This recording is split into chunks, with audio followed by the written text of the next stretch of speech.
26 વર્ષથી ફરાર રહેલો ખતરનાક આરોપી આખરે પોલીસના હાથમાં આવી ગયો છે। આરોપી સુરતના ટોપ 16 વોન્ટેડ ગુનેગારોમાં સામેલ હતો અને તેના વિરુદ્ધ લૂંટ અને બળાત્કાર જેવા ગંભીર ગુનાઓ નોંધાયા છે। પોલીસે આરોપીને મહારાષ્ટ્રના જંગલ વિસ્તારમાંથી ઝડપી પાડ્યો છે। નોંધનીય છે કે ઓપરેશન માટે પોલીસે સતત 5 દિવસ સુધી વોચ રાખી હતી। આ સમગ્ર કામગીરી લિંબાયત પોલીસ દ્વારા સફળતાપૂર્વક પાર પાડવામાં આવી છે। આરોપી સામે અનેક ગંભીર કેસ નોંધાયેલા હોવાનું પણ સામે આવ્યું છે। લિંબાયત પોલીસ સ્ટેશન વિસ્તારમાં 2003માં એક લૂંટ વિથ રેપનો ગુનો દાખલ થયેલો હતો। એ સિવાય બીજા પણ લૂંટ અને ધડના જે ગુનાઓ દાખલ થયેલા હતા એમાં મેઇન 4 આરોપી હતા। 4માંથી જે તે સમયે 2 આરોપી પકડાઈ ગયો હતો। એક આરોપી જે છેલ્લા 26 વર્ષથી નાસ્તો ફરતો હતો જેનું નામ છે સુનિલ ઝુમરે કાળે, જેની ઉંમર આશરે 55 વર્ષની આસપાસ છે, જે પાંચવા ગામ तहसील थाना तासगांव डिस्ट्रिक्ट सांगली महाराष्ट्र का रहने वाला है।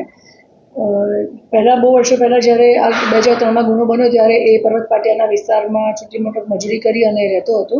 ત્યાં એક જે ખેતર હતું એ ખેતરમાં જે કાચું મકાન હતું એ મકાનને પગ મારી અને તોડી અંદર પ્રવેશી બળાત્કાર કરી અને લૂંટ કરેલ હતી અને એના જે હસબન્ડ છે એને પણ એને મારામારી કરેલી હતી।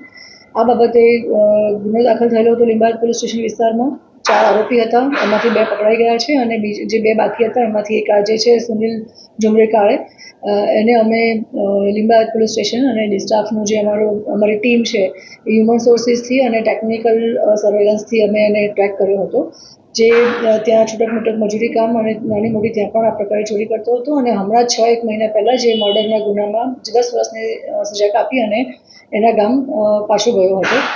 અમારી પાસે જે કંઈ ઇન્ફોર્મેશન આવી અમે ટીમ રવાના કરી અને આ આરોપીને ઝડપી લીધેલો છે, જેના પર પોલીસ કમિશનર શ્રી સુરત શહેરના અનુપસિંહ ગેહલોત સાહેબે 40,000 રૂપિયાનું ઇનામ પણ જાહેર કરેલું છે અને સુરત સિટીના જે ટોપ 16 આરોપી છે એમાંનો એક આ છે જે નાસ્તો કરતો હતો અને જેને અમે આજે એરેસ્ટ કર્યો છે।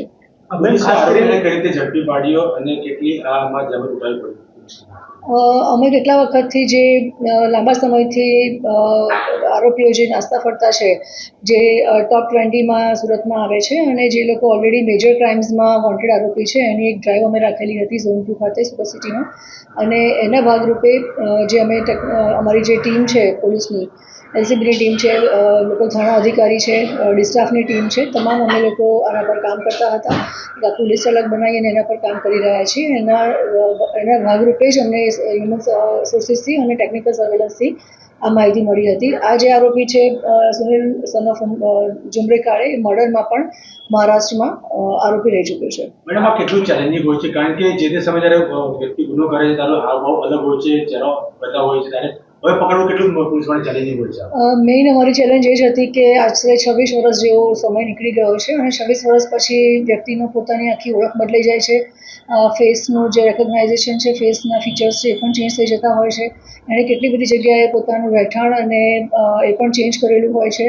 સો આમાં અમે ખાસા એની પાછળ 1-1.5 મહિનાથી અમે મહેનત કરી જ રહ્યા હતા અને ટેકનિકલ થોડું સર્વેલન્સની પણ અમે સપોર્ટ લીધો હતો, જે તે ગામના અને જિલ્લામાં સ્ટેટમાં પણ અમે ત્યાં જે લોકલ પોલીસ છે અથવા અમારા બાતમીદારો દ્વારા ખરાઈ પણ કરતા હતા અને ટીમ પણ અમારી ઘણી વખત ત્યાં જઈને સર્વે કરતી હોય છે, ત્યારે અમને એમાં સફળતા મળે છે। એટલે એક આરોપી જે 26 વર્ષ પછી અમે પકડ્યો છે એની પાછળ અમારા તમામ પોલીસ સ્ટાફની એટલીસ્ટ અમારી જે 20 જણની ટીમ છે અને એ 20 જણ દિવસના 6 કલાક કામ કરે છે, તો એ અમારી રોજની 120 કલાકની મહેનત, એવી રીતે 1-1.5 મહિનાની મહેનત અમારે ઓછામાં ઓછા 1000 થી 2000 કલાક અમે આપીએ ત્યારે અમને આ રિઝલ્ટ મળતું હોય છે।